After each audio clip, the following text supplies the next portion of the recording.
So usually the first thing people ask me about the PhD is,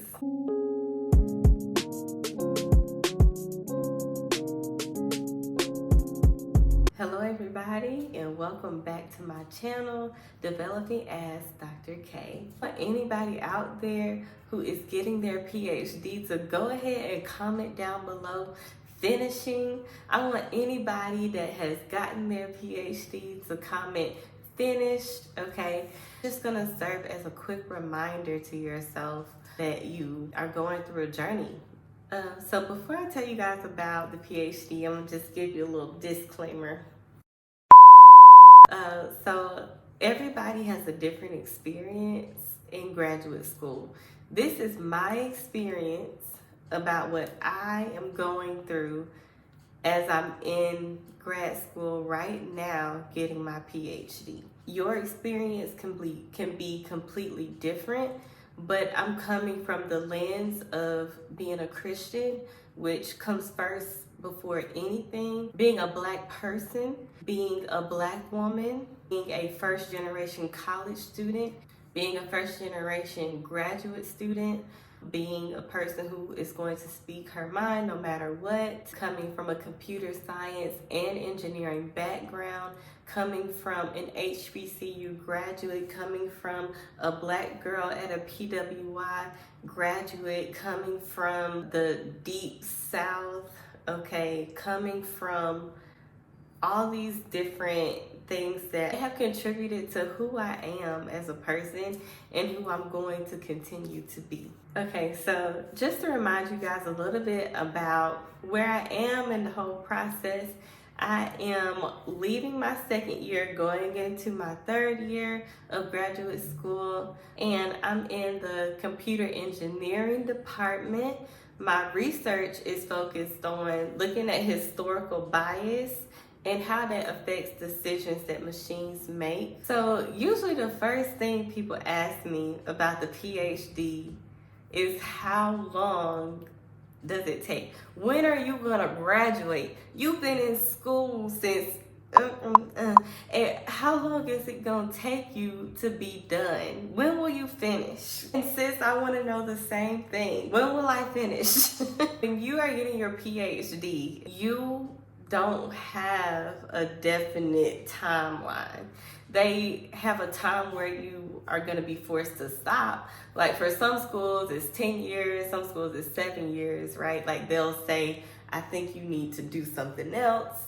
You finish when your committee says you've done enough to finish. It's not like undergrad where you can take, 30 classes and then you're done. The process goes a little bit more like this. Your first year, you're taking classes, your second year, you're taking classes. Sometime between your first and second year, you're gonna take what's called qualifying exams. Your qualifying exams are supposed to kind of be a measure for your department to be able to tell you if you're headed in the right direction. Should you continue pursuing your PhD in this program? Personally, I think some schools do this better than others. My school has 2 written exams that last 2 hours each, back to back on the same day. Other schools will have you stand up in front of a committee. They will fire shot you questions about your subject area. Some schools have multiple choice, so you just need to know what your school is going to require you to do. After you pass that, you're going into either your second or third year, and you're starting to conduct research that's going to contribute toward your dissertation or your thesis. And after your third year, you should be ready to present your preliminary findings from your research. If that gets approved, then you become a PhD candidate. After a year, maybe 2 years, you start to present your final findings and your dissertation. After that, you get your PhD. So it's kind of subjective, but by the time that you are giving your final dissertation defense, it shouldn't be like a question of if this is it. It should kind of be it. But then the next thing people usually say is, oh, that sounds hard. It must be hard. Yeah, it's hard. It's not hard for the reasons that people think it's hard, though. You're taking classes just like you was taking classes in undergrad. That's not different. It's classes, right? Like you put in the work, you get the grades, you do what you need to do. You go to TA hours, you go to office hours, you get the work done. Well, you're supposed to be taking classes and things that you're interested in, right? So it's not like stuff that you wouldn't, it's not stuff that you don't care about. It's not stuff you don't want to know about. It's stuff that you probably are super interested in and you're going to be super excited to learn more about. What makes it hard are the environments of academia, right? So like politics, getting into conferences and operating throughout your institution, meeting certain people, talking to certain people a certain way about a certain thing, putting yourself in spaces that you need to be in. So really it's the system of academia. How's it been for me? It's been tough. I had a very dismissive professor who made things hard for me. And I'm so glad that while all of that was going on, I had the support to let me know that I'm not crazy, right?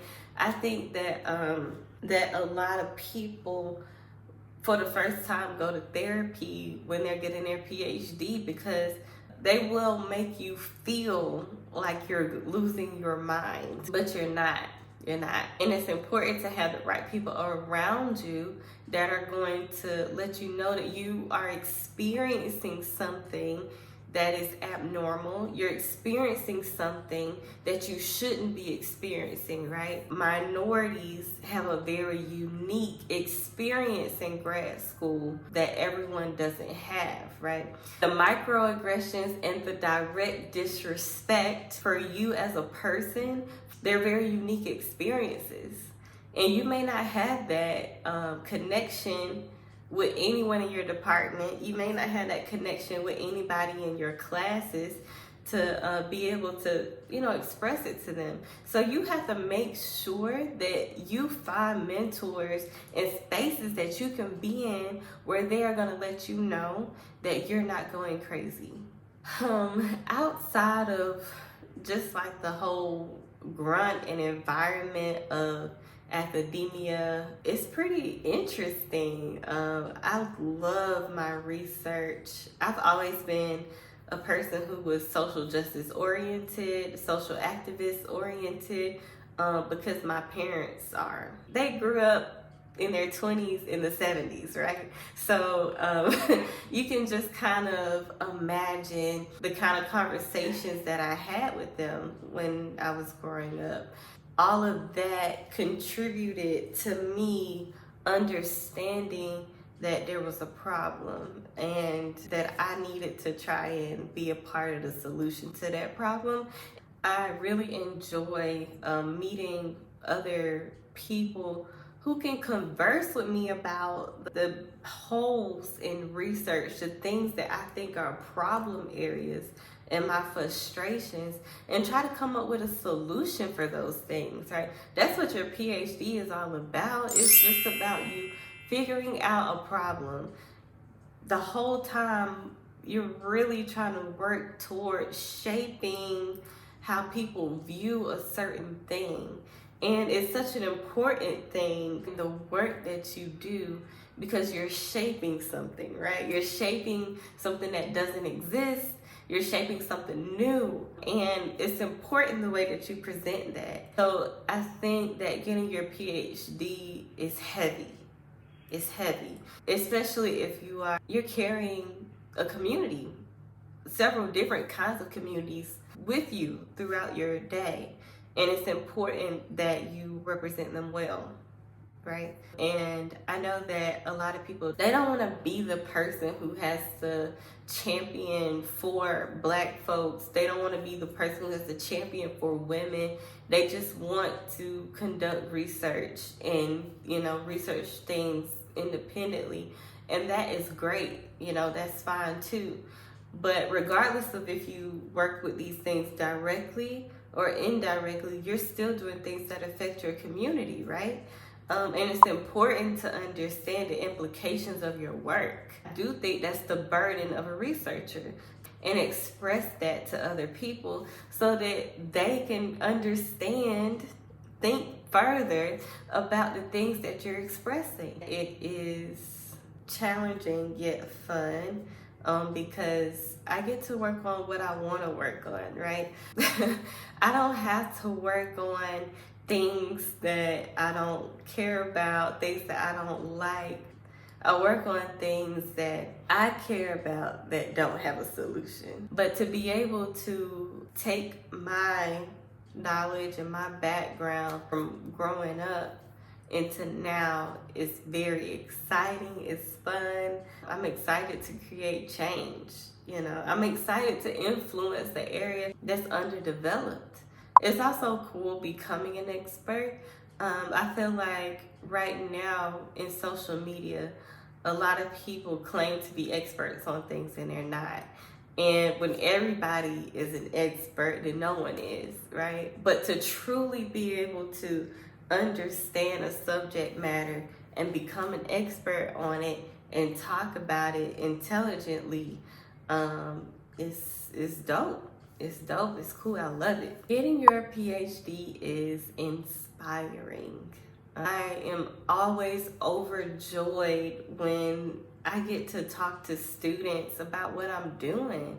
And I get to tell them, hey, I'm an engineer. I did it. I'm from a very small town, okay? And here's some of the cool things I work on. Here's some of the things that you can work on. I get to help students think through engineering problems in a different way, right? Getting your PhD is isolating. Before I was getting my PhD, I heard people say that and I was like, oh, but you're in college, like you're in school. I'm thinking undergrad, right? Like where you guys work together to solve a problem and you guys both have a common goal of getting an A in a class. But getting a PhD is different. You're not just taking classes, you're working too. Either as a graduate research assistant or as a teaching assistant, or maybe you have a part-time job or a full-time job. And in particular in engineering, you're solving problems that no one else is solving. Even in your own lab or working group, you guys could be solving completely different things. It can be difficult to talk to them about it because their mind is on what they're working on, right? The PhD is very much customized, so it's very much tunnel vision. You're working on what you're working on, other people are working on other things. I could be definitely working on machine learning, which I am, and somebody else in my lab is working on machine learning, but we're working on completely different things. I don't know what they are doing, and they don't know what I'm doing. I can give them a high-level view, but in particular, the specifics they don't know about. So it's really kind of up to you and your advisor to be in a figure it out kind of relationship. It's also isolating as a Black woman because you can't really talk to a lot of people about the things that you're experiencing. You can bring it up, but you bring it up a lot of times and people are like, oh, that's normal. Oh, that's regular. But it's not, because they haven't experienced it themselves and they're just saying that to minimize your experience. Some of the things that people say are normal shouldn't be normalized, right? You shouldn't have sleepless nights just because you're in grad school. For someone to belittle you, that's not a normal thing. So you going in your lab and saying, man, this class is really hard. They can say, oh, what class is it? And then you tell them and they're like, that class is easy. You can't identify with them based on that. The PhD is helpful. This isn't going to be helpful for you. You're just wasting your time. You're just going to school just because. But it's not always about the information. You're learning how to think differently. You're learning how to speak your mind. You're learning how to articulate an idea, a new idea that doesn't exist, right? And that's tough. It's a hard thing to do. So the PhD is just training. They're training you how to be an expert.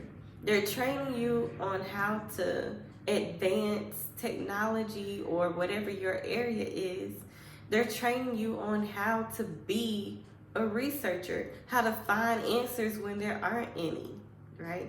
And that's super translatable to life in general. So I'm definitely going to do some more videos on PhDing, finishing, okay? I do want to share more and more about machine learning, engineering. What's it like being a Black woman in engineering? I could definitely say I don't wish that I was doing anything else. I don't regret my decision to go to grad school to get my PhD. It has been hard. It's been tough, but it's been rewarding. I love talking about machine learning justice. I love talking about vulnerable people and why it's important to have better access for vulnerable people. Sharing knowledge, new knowledge, right? There are some things that we just won't know. This side of glory, we just will not know. The PhD isn't about knowing everything because you won't, you can't.